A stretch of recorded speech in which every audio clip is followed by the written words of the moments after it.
J'ai reçu un message d'Hélène à 3 heures du matin, le projet a pris du retard. Je rentre dans une semaine, je t'aime. 3 courtes phrases, qui devaient provoquer en moi une légère déception, suivie d'une acceptation immédiate. C'est exactement ainsi que j'ai réagi. J'ai envoyé un cœur, je lui ai souhaité une bonne nuit, et je me suis endormi avec le sourire, comme le naïf idiot qu'elle voyait en moi ces derniers mois.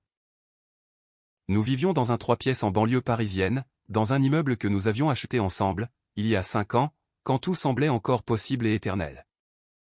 Désormais, ces murs abritaient ma dernière naïveté, tandis que moi, sans me douter de rien, je sommeillais dans notre lit conjugal, là où elle dormait encore hier.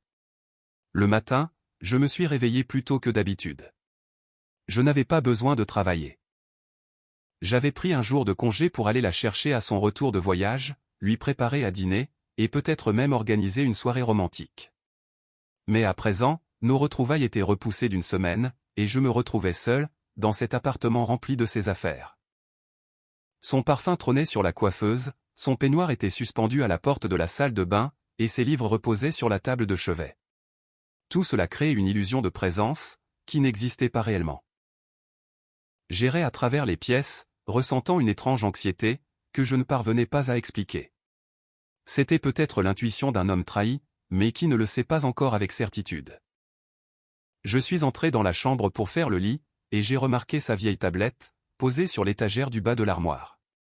Elle avait emporté son nouvel iPad en voyage d'affaires, et avait laissé à la maison ce vieux Samsung, que nous avions acheté bien avant notre mariage. Je l'ai pris en main par curiosité, presque par jeu déverrouillage par empreinte digitale. J'ai posé mon pouce, et l'écran s'est allumé. Elle n'avait jamais changé les paramètres, et n'avait jamais jugé nécessaire de protéger ses secrets de moi. Après tout, j'étais son mari, son pilier, son comptable ennuyeux, celui qui travaille 10 heures par jour et rentre fatigué, trop plongé dans ses chiffres pour remarquer quoi que ce soit d'autre. J'ai ouvert la galerie de photos. Au début, tout semblait normal, des photos de documents, des captures d'écran de conversations professionnelles, et quelques selfies pris au bureau. Je faisais défiler les images rapidement, sans trop savoir ce que je cherchais, jusqu'à ce que je tombe sur un album intitulé « Juste des vacances ». Date de création, il y a 3 mois. Je l'ai ouvert. Première photo. Ma femme, portant un maillot de bain que je ne lui avais jamais vu. Elle est assise sur une chaise longue, sourit à l'objectif, et par-dessus son épaule, on aperçoit le bras d'un homme portant une montre. J'ai reconnu cette montre. Une pièce suisse, très chère, offerte par le père de Julien Mercier, un jeune spécialiste de son département. Je l'avais croisé lors d'une fête d'entreprise, je lui avais serré la main, et j'avais entendu Hélène le présenter, un simple collègue, il m'aide sur les projets. Maintenant, ce même bras enlaçait sa taille, sur la photo numéro 2. Troisième photo. Ils rient tous les deux, et leurs fronts se touchent. Ce n'était ni un effet d'angle, ni un hasard. C'était une intimité qu'il est impossible de feindre. J'ai continué à faire défiler. La date de la photo suivante remontait à 2 mois. Ils sont au restaurant, et elle lui tient la main sur la table. Il y a 1 mois, ils sortent d'un hôtel. Elle arrange sa cravate. La semaine dernière, une série de photos à la plage, exactement là où elle est censée être retenue par le travail. Sur le dernier cliché, ils s'embrassent avec un coucher de soleil en arrière-plan. J'ai vérifié les métadonnées. Oui, les coordonnées GPS, la date, l'heure, tout correspondait. Elle ne se contentait pas de me tromper, elle documentait la chose. Elle conservait ses trophées dans un appareil qu'elle pensait sécurisé, car son mari était un homme calme, prévisible, qui croyait à chacune de ses paroles. J'ai posé la tablette sur la table, et j'ai ouvert sa messagerie. Elle avait oublié de se déconnecter de son compte. Encore une erreur, née de son mépris pour moi. Une conversation avec son amie Anne, cette même Anne qui venait souvent dîner à la maison, qui buvait notre thé, et qui me trouvait si gentil. Il ne le saura jamais, écrivait Hélène il y a 3 semaines. Il est bien trop occupé par son travail ennuyeux pour remarquer quoi que ce soit. Je me sens vivante pour la première fois depuis des années. Anne avait répondu, « Tu es sûr de toi ? C'est un homme bien. » Les hommes bien sont les plus ennuyeux, avait rétorqué ma femme. Je mérite de la passion, pas juste du confort. J'ai tout lu. Sa conversation avec Julien, où ils planifiaient leur rencontre, où elle se plaignait de mon manque de virilité, et où il l'appelait sa magnifique menteuse. J'ai trouvé les réservations d'hôtel, les notes de restaurant, et les cadeaux qu'elle lui achetait avec notre argent commun. J'ai fait des captures d'écran, j'ai tout envoyé sur mon adresse email, j'ai créé un dossier sur mon bureau, et je l'ai nommé « La vérité ». Ensuite, je me suis assis dans la cuisine, et j'ai regardé notre photo de mariage, accrochée au mur. Il y a 10 ans, nous nous tenions à la mairie, et elle pleurait de bonheur. Je pleurais aussi. Nous nous étions promis honnêteté, soutien, et un amour jusqu'à la mort. Je tenais sa main, persuadé que ce moment durerait pour toujours. À présent, je comprenais que ce « toujours » ne s'était pas terminé aujourd'hui, ni même le mois dernier. Il s'était achevé le jour où elle avait permis, pour la première fois, à un autre homme de la toucher comme seul un mari a le droit de le faire. Je n'ai pas cassé de vaisselle, je n'ai pas hurlé, et je ne l'ai pas appelé pour l'accabler de reproches. Au lieu de cela, j'ai ouvert mon ordinateur portable, et j'ai créé un nouveau document. J'ai commencé à rédiger une liste. Pas une liste de tâches, mais une liste d'opportunités. Que savais-je? De quoi étais-je capable? Quels étaient mes leviers d'action? J'avais travaillé comme analyste financier pendant 10 ans. Je savais décortiquer des montages complexes. Je trouvais des erreurs dans des bilans chiffrés en millions. À présent, j'allais appliquer ces compétences à ma propre vie. Je connaissais le mot de passe de sa boîte mail principale. Elle utilisait son nom de jeune fille et la date de notre anniversaire. Je connaissais le code de sa carte bancaire, car je payais ses achats lorsqu'elle oubliait son portefeuille. Je connaissais ses horaires de travail, ses contacts, et ses faiblesses. Et surtout, je savais qu'elle n'attendait absolument rien de ma part. Elle me considérait comme faible, prévisible, et manipulable. C'était son arme principale. Désormais, c'était devenu la mienne. Je suis resté assis à ce bureau jusqu'au soir, sans me lever une seule fois. À la nuit tombée, j'ai allumé la lumière, et j'ai regardé mon reflet dans l'écran noir de l'ordinateur. C'était le même homme, les mêmes traits du visage, mais à l'intérieur, quelque chose s'était brisé. 10 années de confiance avaient brûlé en une seule journée. Pourtant, de ces cendres, quelque chose de nouveau s'élevait, un esprit froid, méthodique et implacable. Elle m'a envoyé un message à 19 h, « Je t'aime, tu me manques ». Je lui ai répondu, « Moi aussi, repose-toi bien ». Et j'ai souri, pour la première fois de la journée. Qu'elle se repose. Qu'elle profite des derniers jours de ses petits mensonges, car à son retour, plus rien ne sera jamais comme avant. Je n'avais pas l'intention de crier, de la menacer, ou de la supplier. J'allais agir avec tant de discrétion, avec une telle précision, qu'elle ne comprendrait même pas à quel moment son châtiment aurait commencé. Ce ne serait pas la vengeance d'un imbécile. Ce serait la vengeance d'un homme qu'elle avait sous-estimé, jusqu'à sa propre chute. Je n'étais pas qu'un comptable ennuyeux, comme elle le pensait. J'étais un homme méthodique. Ce sont deux qualités distinctes, qu'elle avait confondues dans son arrogance. Un comptable compte l'argent des autres. Un homme méthodique, lui, bâtit des systèmes. Et pendant les 7 jours où elle bronzait sur la plage avec son amant, j'ai construit un système conçu pour détruire son monde, aussi impitoyablement qu'elle avait détruit le mien.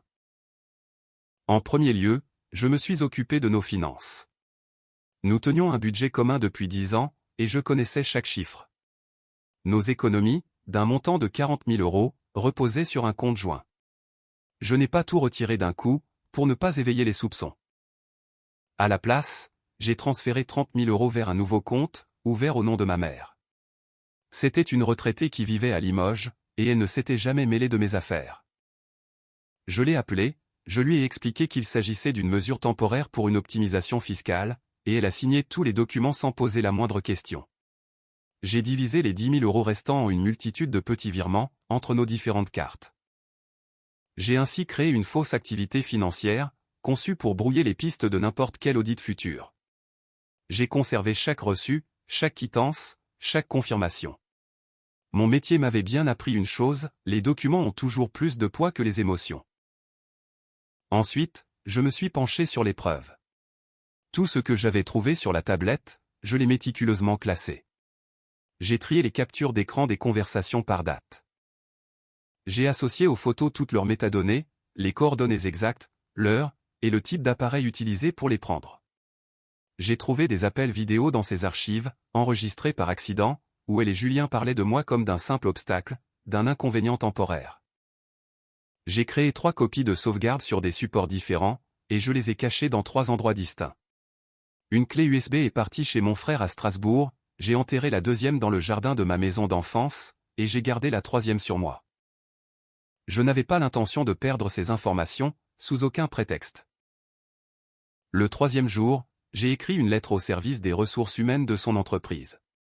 Une lettre dénuée d'émotion, sans aucune colère, strictement professionnelle et factuelle.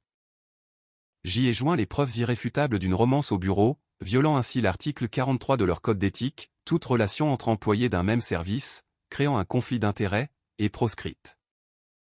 J'ai indiqué les dates de ces déplacements professionnels, qui coïncidaient parfaitement avec leurs rencontres intimes, et j'ai fourni les factures d'hôtel, payées avec la carte bancaire de l'entreprise. Je n'ai pas réclamé de licenciement, je me suis contenté de les informer. Qu'ils décident eux-mêmes du sort de ces employés, qui mentent sur leur voyage d'affaires pour coucher ensemble aux frais de la société.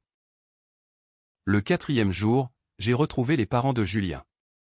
Ce fut beaucoup plus simple que je ne l'imaginais.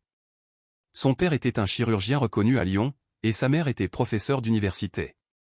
C'étaient des gens respectables, très attachés à leur réputation. J'ai créé un faux profil sur les réseaux sociaux, en utilisant le nom d'un confrère de son père, et je leur ai envoyé un message privé, contenant une sélection de photos. Pas toutes les photos, bien sûr. Seulement celles où leur fils enlace une femme mariée, où ils s'embrassent dans des lieux publics, avec leurs 2 visages bien visibles. J'ai accompagné l'envoi de ce texte, votre fils participe activement à la destruction d'une famille. J'estime qu'il est de votre devoir de savoir ce qu'il fait réellement lors de ses voyages d'affaires. Je n'ai proféré aucune menace, je n'ai rien exigé. Je les ai simplement informés. À eux de voir comment rééduquer un fils qui couche avec la femme d'un autre. Le 5e jour, j'ai appelé Anne, sa meilleure amie. Celle-là même qui connaissait toute la vérité, mais qui avait choisi de se taire. Je l'ai invitée à dîner dans le restaurant où nous avions un jour fêté mon anniversaire. Elle est arrivée à contre-cœur, visiblement mal à l'aise. J'ai commandé son vin préféré, nous avons parlé de la pluie et du beau temps, de son travail, et de son nouvel appartement. Puis, une fois qu'elle s'est détendue, j'ai sorti la tablette et je l'ai posée devant elle. Hélène me trompe depuis 3 mois, ai-je lâché calmement, sur le même ton que si j'avais parlé de la météo. Je sais que tu étais au courant. Je ne t'en veux pas. Tu t'es retrouvé coincé entre 2 amis, et tu as choisi le silence. C'est une réaction très humaine. Mais aujourd'hui, j'ai besoin de ton aide. Anne a regardé les photos, et elle a fondu en larmes. Pas des larmes théâtrales, ni forcées. De vraies larmes, mêlant la honte à un profond soulagement. Elle m'a alors raconté tout ce qu'elle savait, comment il s'était rapproché lors de la fête d'entreprise en janvier, comment Hélène se plaignait de la stagnation de notre couple, et comment elle se pavanait de sa double vie, en affirmant qu'elle vivait enfin pour elle-même. Anne pleurait et ne cessait de répéter « Pardonne-moi, j'aurais dû te le dire ». Je lui ai tendu une serviette en papier, et je lui ai assuré que je lui pardonnais. C'était un mensonge, mais un mensonge tout à fait nécessaire. J'avais besoin de l'avoir de mon côté. Je ne lui ai demandé qu'une seule chose, appeler les parents d'Hélène pour leur dire toute la vérité. Ni aujourd'hui, ni demain, mais le jour précis de son retour. Je voulais qu'ils apprennent la nouvelle de la bouche d'une personne proche, et non par le mari trahi. Le choc devait être absolu, pour m'éviter toute accusation de calomnie. Elle a accepté. Au fond, elle avait toujours été de mon côté, elle ne savait juste pas comment me le prouver. À présent, elle le savait. Le 6e jour, j'ai pris rendez-vous avec un avocat. Pas une de mes connaissances, mais le meilleur spécialiste en droit de la famille de toute la ville, un homme avec une solide réputation de prédateur. J'ai apporté tous les documents, soigneusement imprimés et classés dans des dossiers. Il les a étudiés pendant 2 heures, sifflant d'admiration de temps à autre, ou hochant la tête. C'est de l'or en barre, a-t-il fini par déclarer. Pension alimentaire compensatoire, partage des biens, dommages pour préjudice moral. Vous pouvez absolument tout exiger. Elle ne pourra même pas prétendre à l'appartement, si nous prouvons qu'elle a dilapidé l'argent du ménage pour entretenir son amant. Je lui ai demandé de préparer la requête de divorce à l'avance.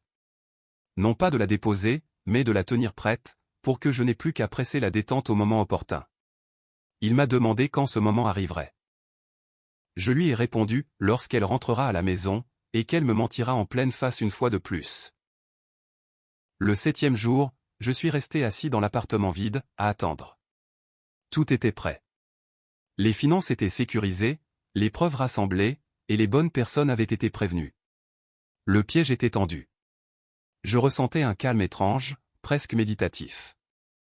Il n'y avait plus de colère, plus aucune envie de crier, seulement de la clarté.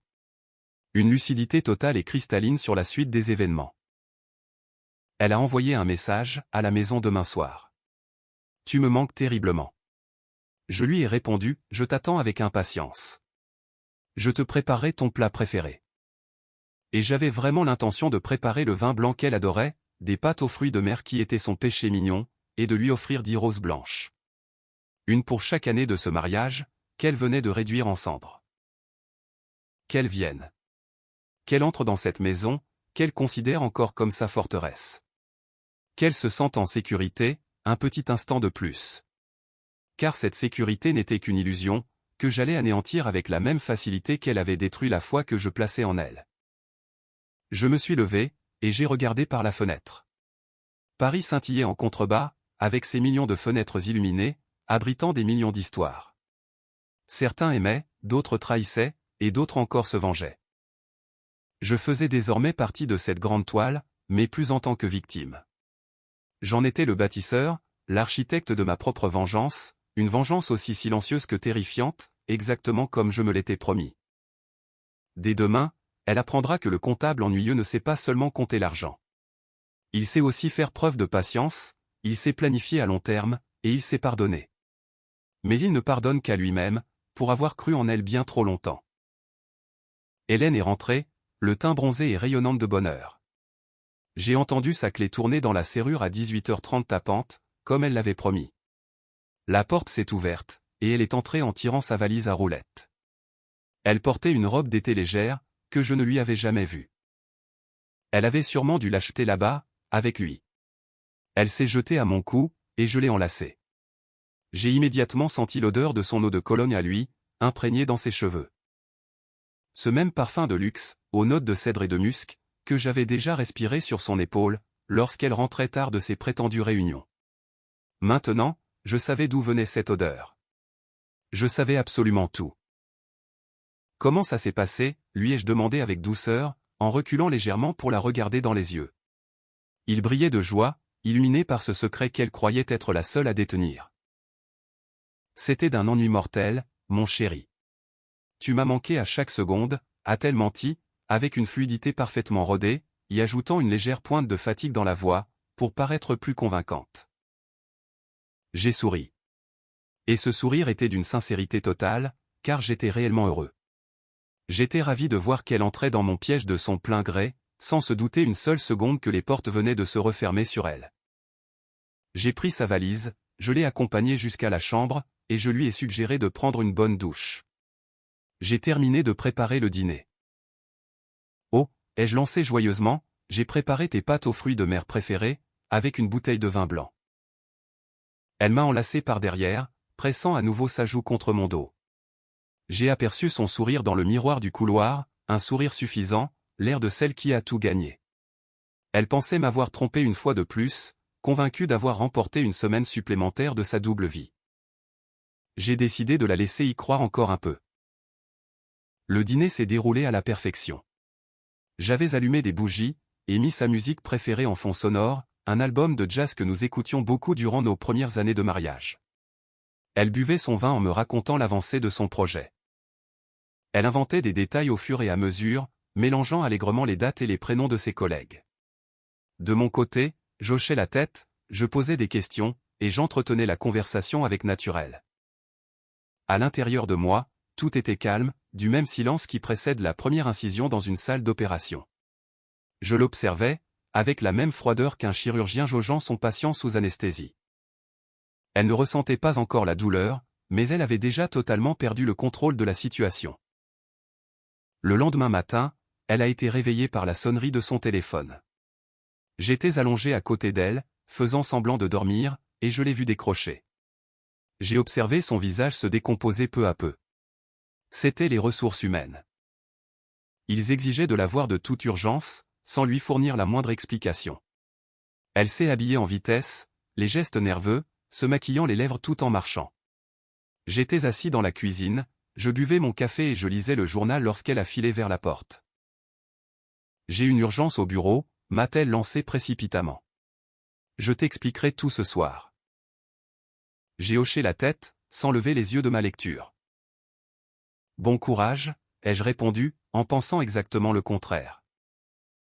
Elle est rentrée vers 14 heures.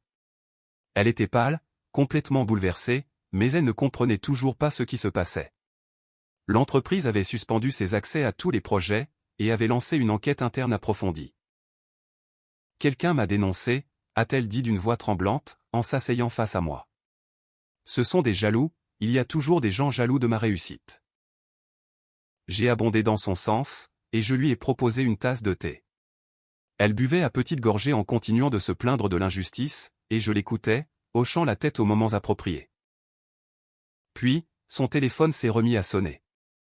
Cette fois, c'était la mère de Julien, suivie de son père, puis Julien lui-même. Elle rejetait tous les appels frénétiquement, en évitant soigneusement de croiser mon regard. Ils avaient tout découvert. Ses parents savaient, et maintenant, leur fils chéri risquait un licenciement pour faute grave, un scandale public, et la perte pure et simple de son héritage, dont son père venait de le menacer. Hélène s'est mise à pleurer. Elle ne comprenait pas comment son monde pouvait s'effondrer de tous les côtés en même temps. Je me suis approché d'elle, je l'ai prise dans mes bras, et j'ai doucement caressé ses cheveux. Tout va s'arranger, ne t'inquiète pas, ai-je murmuré à son oreille. Je suis là pour toi. Et elle m'a cru.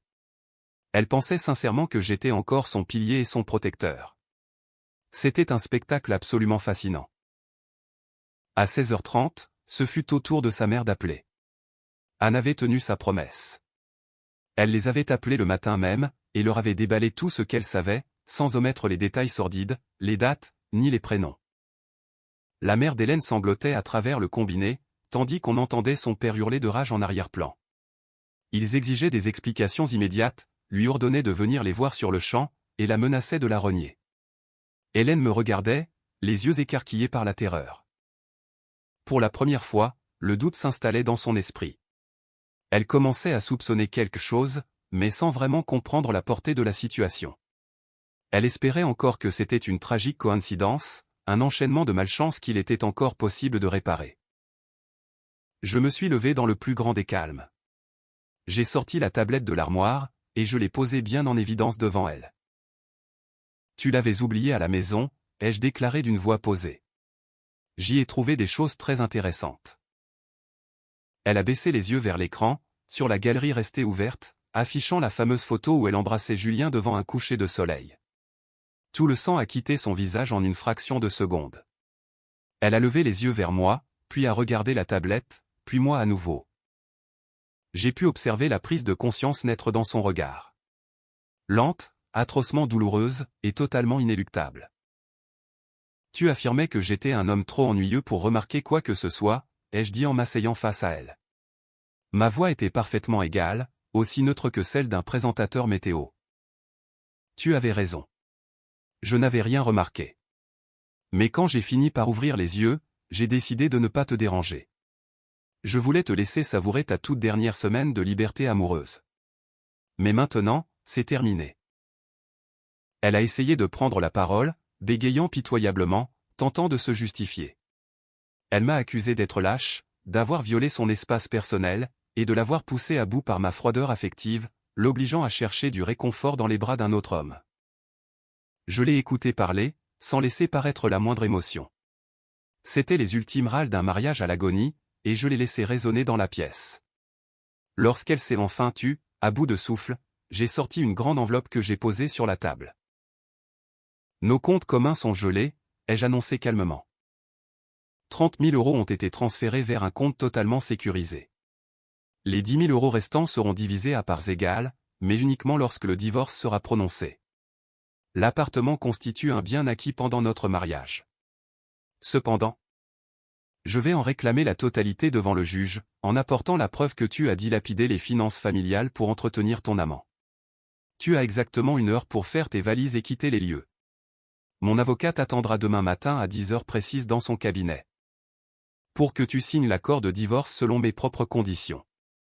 Si tu oses refuser, ce sera le tribunal, le scandale public, et la divulgation immédiate de toutes les preuves à ton employeur, à tes parents, ainsi qu'à tous nos amis communs. Elle me dévisageait sans parvenir à me reconnaître. L'homme assis devant elle n'était plus son mari. C'était un étranger, un être d'une froideur abyssale, calculateur, et totalement impitoyable. Tu n'as pas pu faire ça, a-t-elle balbutié, tremblante. Bien sûr que je le pouvais, l'ai-je interrompu sèchement. J'en ai été capable tout au long de ces années. C'est juste que tu ne m'avais jamais donné de raison de te le prouver. Je me suis levé avec dignité, j'ai rajusté ma cravate d'un geste précis, et je me suis dirigé vers le couloir. Mais où tu vas, a-t-elle hurlé, la panique s'emparant enfin de sa voix, laissant percer une terreur authentique. Chez mon avocat, ai-je répondu sans daigner me retourner. Nous divorçons. Au fait, tes parents connaissent déjà l'entière vérité. Anne les a appelés hier soir, pendant que tu étais dans l'avion du retour. Bienvenue dans la réalité, Hélène. La porte d'entrée s'est refermée doucement derrière moi, sans aucun claquement inutile. J'ai descendu les escaliers d'un pas régulier, je suis sorti dans la rue, et j'ai pris une profonde inspiration. C'était une douce soirée de septembre, et l'air embaumait les feuilles d'automne et un lointain feu de bois. Je me suis dirigé vers la station de métro, sans jamais jeter un regard en arrière. Je laissais derrière moi l'immeuble où j'avais passé 10 ans de ma vie. Cet endroit où j'avais tant aimé, où j'avais aveuglément fait confiance, et où j'avais bâti mes projets d'avenir. Aujourd'hui, ce n'était plus qu'un simple bâtiment de briques, le théâtre où s'achevait un chapitre de ma vie, et où en commençait un nouveau. Finalement, la vengeance n'avait pas un goût sucré. Je ne ressentais aucune euphorie, je n'avais pas envie de lever les bras au ciel en criant victoire. C'était une sensation froide, clinique, et définitive, semblable au résultat d'un calcul mathématique ou à la clôture d'un contrat financier. J'avais protégé mon avenir matériel, j'avais récupéré ma dignité d'homme, et j'avais puni la personne qui le méritait amplement. Pourtant, mon cœur ne sautait pas de joie. Il n'y avait qu'un grand vide, mais je savais pertinemment que ce sentiment finirait par s'estomper. Là où logeait autrefois un amour inconditionnel, seule demeurait à présent la clarté d'esprit. Et cette clarté, c'est aussi une forme de liberté. Je me suis assis dans la rame du métro. J'ai sorti mon téléphone de ma poche, et j'ai rédigé un message à mon frère, c'est fait. Merci pour tout ton soutien. Il m'a répondu dans la seconde, je suis fier de toi, grand frère. Viens me voir à Strasbourg, tu pourras te reposer. J'ai souri, pour la toute première fois de la semaine. Un véritable sourire humain, chargé d'espoir. Car ce qui m'attendait devant moi, ce n'était plus la vengeance, mais bien la vie. Ma propre vie, que je construirais de mes mains, que je protégerais farouchement, débarrassé de tout mensonge et de toute trahison. Loin de ceux qui me jugeaient trop ennuyeux pour faire attention aux détails. Moi, j'avais tout remarqué. Et c'est précisément ce qui a signé la fin de leur petite histoire à tous les deux.